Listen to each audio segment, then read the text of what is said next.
la Lubab. Esto que ven aquí, vamos a desglosar su significado de esas cuatro artefactos o artículos naturales. Vamos a ver qué es lo que significa, qué representa y qué conexión tiene con este día de Sukkot. Entonces, Levítico 23, como hemos hablado, son las festividades que Dios ordena al pueblo de Israel durante todo el año. Es algo cíclico que vemos que se celebra una y otra vez cada año. Y conforme hemos comenzado el año, hemos visto los diferentes significados proféticos que estos tienen en el Mesías Yeshua. Y una vez más, en Pesaj, Yeshua muere. En la fiesta de Pascua, Yeshua muere. Es el cordero que quita los pecados del mundo. Después, en la fiesta de los panes sin levadura, Jaja Matzot es aquel que quita el pecado del mundo. La levadura representa el pecado. Los primeros frutos, Él resucita el tercer día. Yom HaBikurim, los primeros frutos de la resurrección. Recordemos que los evangelios dicen que se abrieron las tumbas de varios santos de la antigüedad. Y no solamente Yeshua resucitó, sino que más personas con él, de acuerdo a la Besorah HaTová, al evangelio.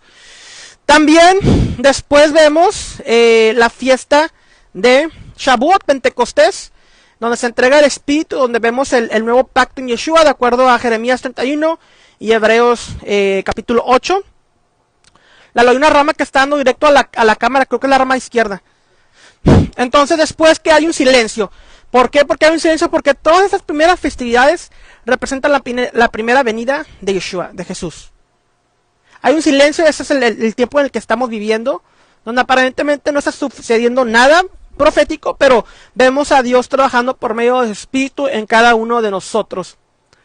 ¿Y después qué sucede? Después, al toque de shofar, como dice Pablo en 1 de Tesalonicenses capítulo 4, vendrá Yeshua y los muertos en Cristo, en Mashiach, resucitarán primero.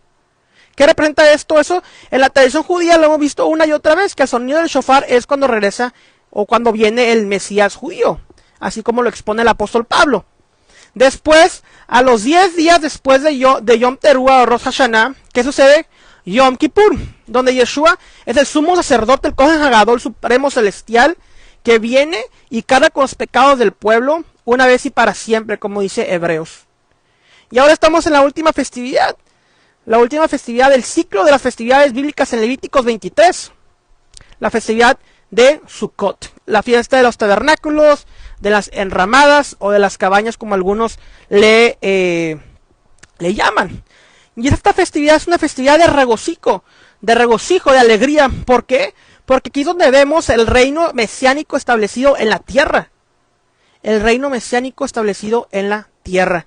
Entonces, esta festividad representa el reino del rey Mesías reinando desde Israel. Déjenme pongo algunos versos que quiero compartir con ustedes antes de... Porque en Levítico 23, lo que siempre digo, lo que le digo a mi esposa, lo que le digo a las personas, son las festividades que dice Levítico 23:1 y versículo 2, las festividades de Dios para el pueblo de Israel. Entonces, son las festividades que Dios les da al pueblo judío. Pero hay algo en la festividad de Sukkot, algo muy interesante que vemos. Vamos a leer Isaías 14, del 1 al 4. He aquí, el día de Hashem viene, y en medio de ti serán repartidos tus despojos. Porque yo reuniré a todas las naciones para combatir contra Jerusalén, y la ciudad será tomada, y serán saqueadas las casas, y violadas las mujeres, y la mitad de la ciudad irá en cautiverio, mas el resto del pueblo no será cortado de la ciudad. Después saldrá Hashem y peleará con aquellas naciones, como peleó en el día de la batalla, y se afirmarán sus pies en aquel día sobre el monte de los olivos, que está enfrente de Jerusalén al oriente, y en el monte de los olivos se partirá por el medio, hacia el oriente y hacia el occidente, haciendo un valle muy grande, y la mitad del monte se apartará hacia el norte y la otra mitad hacia el sur. Veo dos cosas muy interesantes. Primero, está hablando acerca de la guerra de Gog y Magog, la guerra final en cuanto las naciones todas vendrán a guerrar en contra de Jerusalén. Y hay algo que es muy interesante. Aquí pasan dos cuestiones. Estados Unidos es el protector de Israel, así como la profecía dice, el mayor le servirá al menor. Estados Unidos, el país cristiano, representa a Esaú, y obviamente Israel representa a Jacob. Entonces, proféticamente, estamos viendo que Estados Unidos protege a Israel. Pero ¿qué está pasando aquí de acuerdo a esta profecía y también lo que vemos en el profeta Ezequiel? En la guerra de Gog y Magog, o Estados Unidos no va a estar en el escenario profético, o Estados Unidos va a estar en contra de Israel. Una de estas dos cosas vemos aquí. ¿Por qué? Porque Estados Unidos es quien defiende a Israel. Pero ahorita Israel está...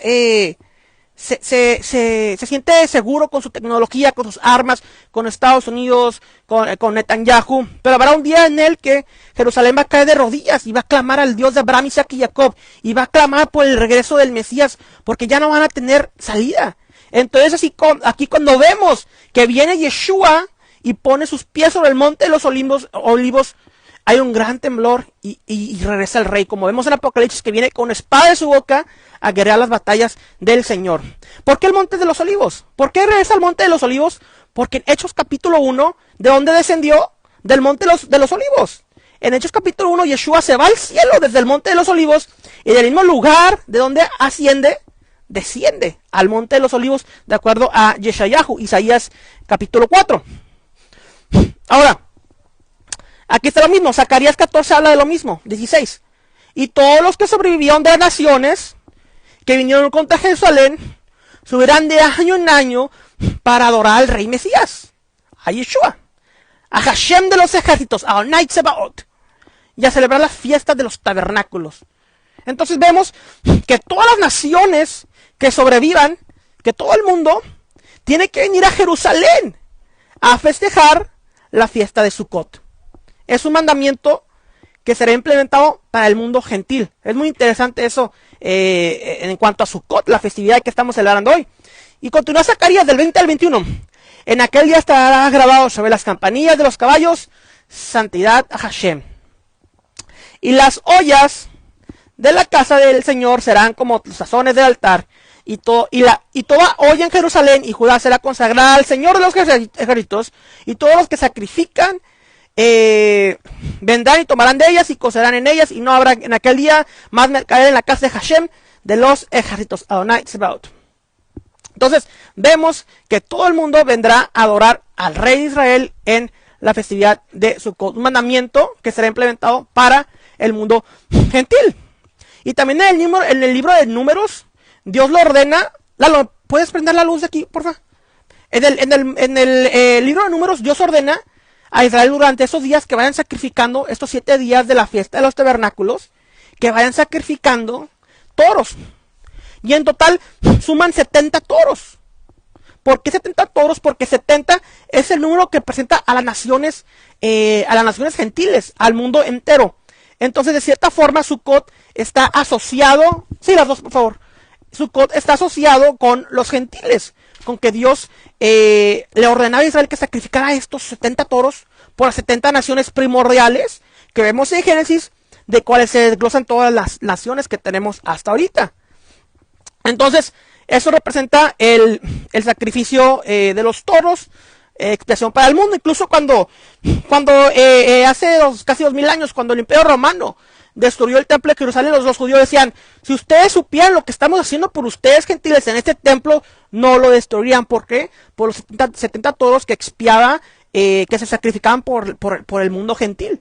Entonces, ese es el significado de los tabernáculos, todo esto, y el establecimiento del reino. Algo muy interesante, regresando un poquito a las naciones guerreando en contra de Jerusalén. Si leemos la primera inicial de las naciones que rodean a Israel, forma la palabra Islam. La palabra Islam es lo que se forma ahí. Entonces, va a romper eso. Entonces, ok, el Lulav, la Torah menciona los mandamientos